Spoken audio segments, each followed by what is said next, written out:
Hello friends, இந்த வீடியோவில் என்ன பார்க்க போகிறோம் அப்படின்னா, சிறகடிக்க ஆசை சீரியலில் என்ன போட போகிறாங்க அப்படின்னு நம்ம பார்க்க போகிறோம். சிறகடிக்க ஆசை சீரியலில் என்ன போடுறாங்க அப்படின்னா, இன்றைக்கி வந்து பார்த்திங்கன்னா முத்து வந்து பார்த்திங்கன்னா ஏற்கனவே பிரச்சனையை வந்து தீர்த்துட்டாரு. இப்போ வீட்டில் எல்லாருமே வந்து உட்காந்துட்ருக்காங்க. அப்போ விஜயா எல்லோரும் உட்காந்துட்ருக்காங்க. நானே இப்போ கவலையில் உட்காந்துருந்து கிறிஸுக்கு வந்து அட்வைஸ் வந்து சொல்கிறாரு. அண்ணாமலை, நீ அப்படி படிக்கணும், இப்படி படிக்கணும், தமிழில் வந்து நல்ல மார்க்லாம் வாங்கணும் அப்படின்னு சொல்லிக்கிட்டு இருக்காரு. இதை பார்த்துட்டு இங்கே நானே பிரச்சனையில் உட்காந்துக்கிட்டு இருக்கேன். இவர் வந்து பெருசாக வந்து எப்படி கொஞ்சம் கூட கவலை இல்லை அப்படின்னு சொல்லி விஜயா வந்து திட்டுறாங்க. அந்த சமயத்தில் கரெக்டாக வராங்க. பார்த்தியா, என் பையன் வந்து படித்தவன், நான் சொன்னேன் இல்லை படித்தவன், பிரச்சனை ஈஸியாக சமாளிச்சிருவான், இப்போ 4 பேர் வராங்க பாரு அப்படி சொல்லி சந்தோஷப்பட்டான். ஆமாம் ஆமாம், பிரச்சனை ஈஸியாக சமாளிச்சிடும், அதுக்கு தான் சேரில் கட்டி வச்சுருந்தாங்க. என்னது கட்டி வச்சுருந்தாங்களா அப்படி சொல்லி வந்து சுருதி கேட்குறாங்க. ஆமாம் ஆமாம் அப்படி சொல்லி உடனே அங்கே நடந்த விஷயத்தெல்லாம் வந்து சொல்கிறாரு. இவன் போய் அங்கே என்ன பேச்சு பேசியிருக்கான், இவன் பேசின பேச்சுக்கு இவனை விட்டதே பெரிய விஷயம் அப்படின்னு சொல்லி சொல்கிறாங்க.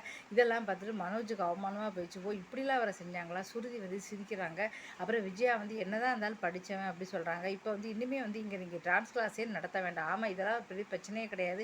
என்ன உனக்கு ஆபத்து இருந்தாலும் முத்து மீனா இருக்க காப்பாற்றிடுவாங்க. ஆமாம், பெருசாக என்ன பெரிய ஆபத்து, காப்பாற்றிட்டாங்க அப்படின்னு சொல்லி மட்டமாக வந்து பேசுகிறாங்க. அதுக்கப்புறம் வந்து பார்த்தீங்கன்னா உடனே சுருதி சொல்கிறாங்க, ஆண்டி நீங்கள் எப்படி அழுதுகிட்டு இருந்தீங்க, இன்றைக்கி இப்படி பேசுகிறீங்களே அப்படின்னு வந்து சொல்கிறாங்க. இதுக்கப்புறம் வந்து பார்த்திங்கன்னா இனிமேல் நீ அங்கே கிளாஸ் நடத்த பேசாமல் இங்கேயே நடத்தக்கூடாதுன்னு சொல்கிறாங்க. அதுக்கப்புறம் முத்து வந்து சொல்கிறாரு, மீனாவுக்கு வந்து மண்டபத்தில் ஆர்டர்லாம் வருதுல, 2 பேர் பூக்கட்டை குறையுதான் அப்படின்னு சொல்கிறாங்க. என்ன பூக்கட்டை போக சொல்கிறியான்னு திட்டுறாங்க. ஒன்று பூக்கட்டுறதை பற்றி ரொம்ப கேவலமாக பேசுகிறாங்க. உடனே வந்து திட்டுறாங்க முத்து.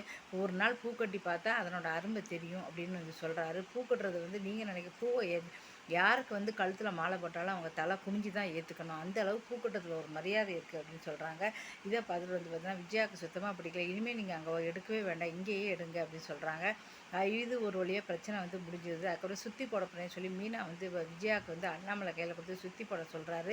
இதெல்லாம் முடிஞ்சுது. அதுக்கப்புறம் கிறிஸுக்கு சாப்பாடு கொடுக்கலான்னு சொல்லி தேடுறாங்க. கிறிஸ் எங்கே போச்சுன்னே தெரில. உடனே மீனா கிறிஸுங்கிறாங்க. அப்போ நான் இங்கே இருக்க ஆண்டின்னு பெருசாக கத்துறாங்க. உடனே ரோகிணி வந்து அவனுக்கு பிஸ்ஸா ஆர்டர் பண்ணி கொடுக்குறாங்க. பிஸ்ஸா உட்காந்து சாப்பிட்டுக்கிட்டு இருக்கா. உடனே பார்க்குறாங்க, என்னது பிஸ்ஸா? ஆமாம், நான் பிஸ்ஸா எனக்கு ஆண்டி எனக்கு ஆர்டர் பண்ணி கொடுத்தாங்க, நான் சாப்பிட்டுக்கிறேன் அப்படின்னு சொல்கிறாங்க.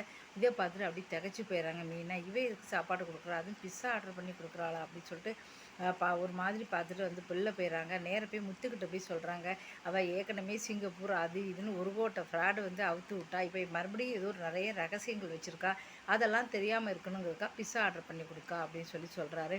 ஆமாங்க, கண்டிப்பாக ஏதோ ஒரு பித்தலாட்டம் இருக்குது, நம்ம சீக்கிரமாகவே அதை கண்டுபிடிக்கணும்னு கண்டுபிடிச்சிடும், நீ கவலைப்படாத அப்படின்னு சொல்கிறாங்க. இதுக்கப்புறம் வந்து பார்த்திங்கன்னா இதெல்லாம் ரோகிணி வந்து பக்கத்தில் வந்து ஒட்டு கேட்டுக்கிட்டு இருக்காங்க.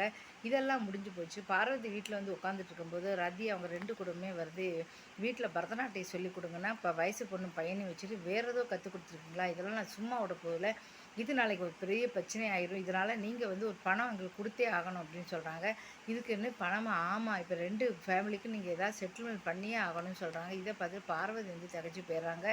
ஏற்கனவே இனிமேல் விஜயா இனிமேல் இங்கே பாடம் எடுக்க வேண்டாம், நீ பரதநாட்டியம் கொடுக்க வேண்டாம்னு சொல்லியிருக்காங்க. இதுக்கப்புறம் இந்த பிரச்சனையை எப்படி தீர்க்க போகிறாங்க அப்படிங்கிறத பார்க்கலாம். இந்த வீடியோ மட்டும் இல்லைங்க, இன்னும் நிறைய வீடியோக்கள் வந்து போட்டிருக்கேன். நீங்கள் வந்து கொடுத்த ஆதரவு வந்து பார்த்திங்கன்னா எனக்கு வந்து 3 லட்சம் 4 லட்சம் ஒவ்வொரு வீடியோவும் இருக்குது. முக்கியமாக அந்த விஷயத்தை வச்சு நான் பேசியே ஆகணும்.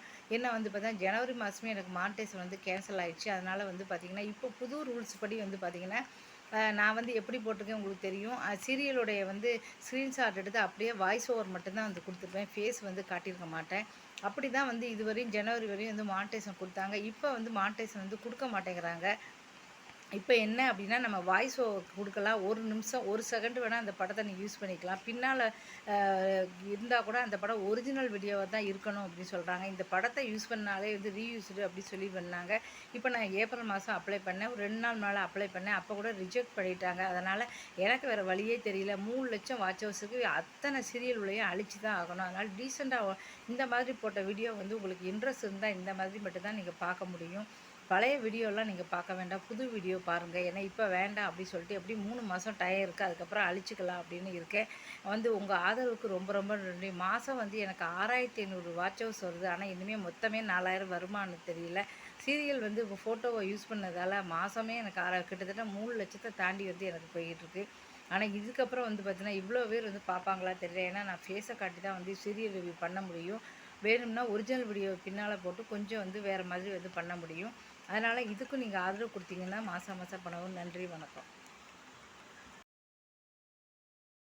இது வந்து பார்த்திங்கன்னா டெல்லி ஏர்போர்ட்லேருந்து மெட்ரோ ஸ்டேஷனுக்கு வந்து போகிறோம். மெட்ரோ ஸ்டேஷனுக்கு போகிற வழி வந்து பார்த்தீங்கன்னா இங்கேயும் வந்து பார்த்தீங்கன்னா நிறைய பேர் வந்து பார்த்தீங்கன்னா பேக்கெல்லாம் வச்சுட்டு 2 பக்கம் ரயில்வே ஸ்டேஷன் மாதிரி வந்து படுத்துருக்காங்க பாருங்கள். ஆனால் அந்த மாதிரி கூட்டமாக படுக்கல, 1-2 பேர் அங்கங்கே படுத்து தான் இருக்காங்க. மெட்ரோ ட்ரெயினுக்கு போகிற வழி ஃபுல்லாகவே இந்த மாதிரி வந்து பார்த்திங்கன்னா சூப்பராக வந்து முன்னால் வந்து வேலை பண்ணிகிட்டு இருக்காங்க. இப்போ அழகாக வந்து வச்சுருக்காங்க, பூச்செடி அதெல்லாம் வந்து வச்சு ரொம்ப சூப்பராக வந்து பண்ணியிருக்காங்க. நான் வந்து பார்த்திங்கன்னா அதை தான் வந்து உங்களுக்கு போட்டிருக்கேன்.